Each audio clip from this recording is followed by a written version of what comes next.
First off, let me say that I'm guilty of overspending in the past months. I was browsing online stores and I found so many things that I loved that I couldn't resist buying.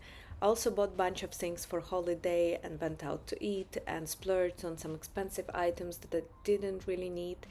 And when I checked my bank account, I was shocked to see how much I had spent.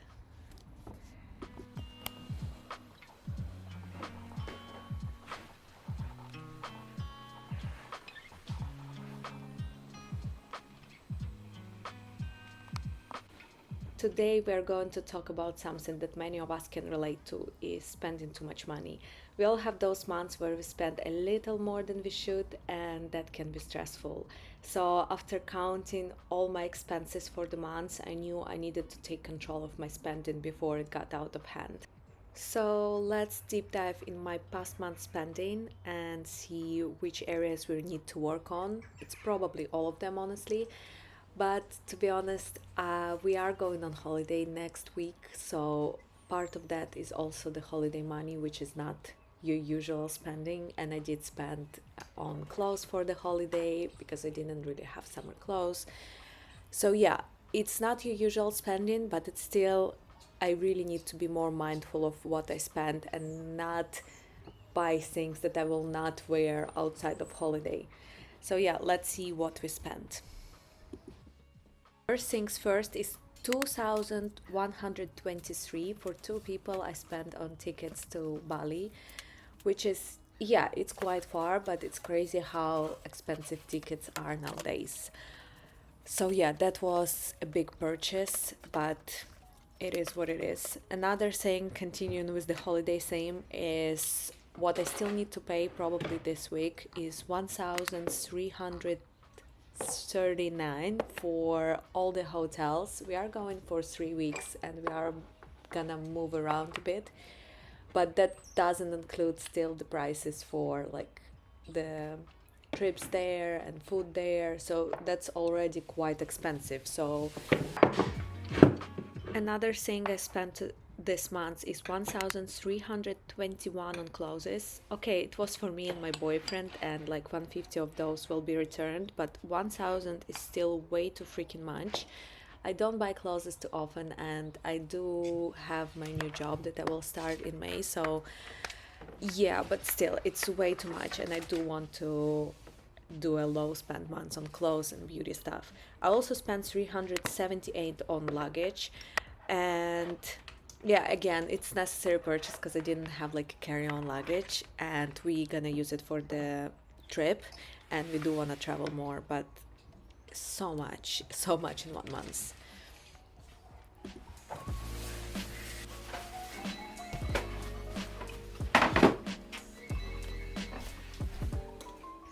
So, no buy, low buy months. This means that for the next 30 days, okay, after I come back from holiday, obviously, so whole months of May, if you want to join me, I will only be spending money on essential things like groceries, bills, and transportation.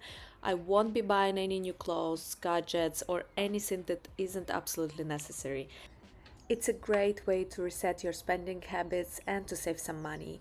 To make the snow buy successful, I'm going to have to make some changes in my lifestyle. For example, I will be avoiding online shopping and I'm unsubscribing from store newsletters that tempt me to buy more. Instead, I will be focusing on the things I already have and finding new ways to use them.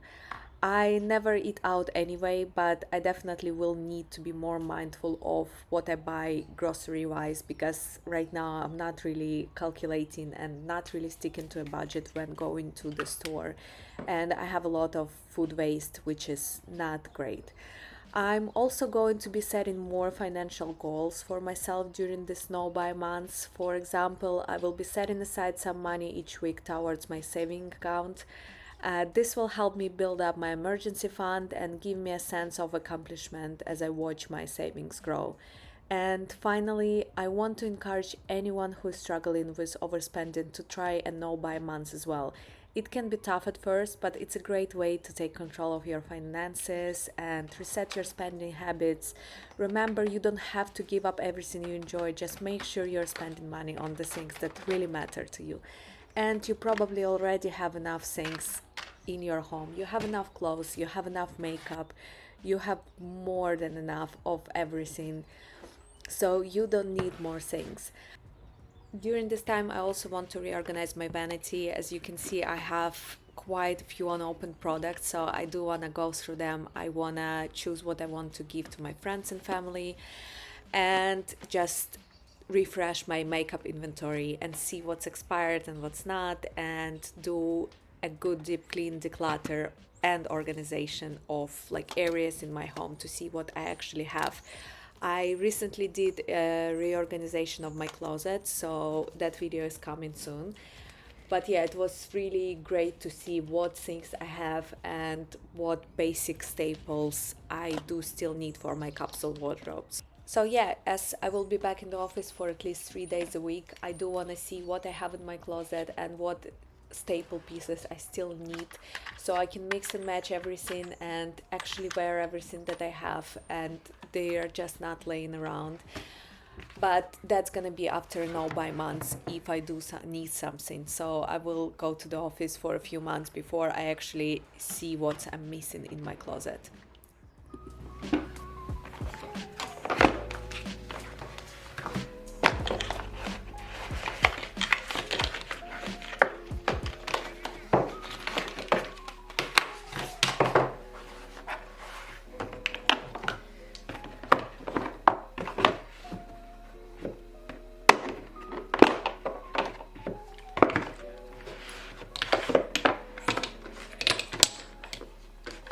So during the no buy months, it's important to avoid buying non-essential items. So here are some things that I will try to avoid buying.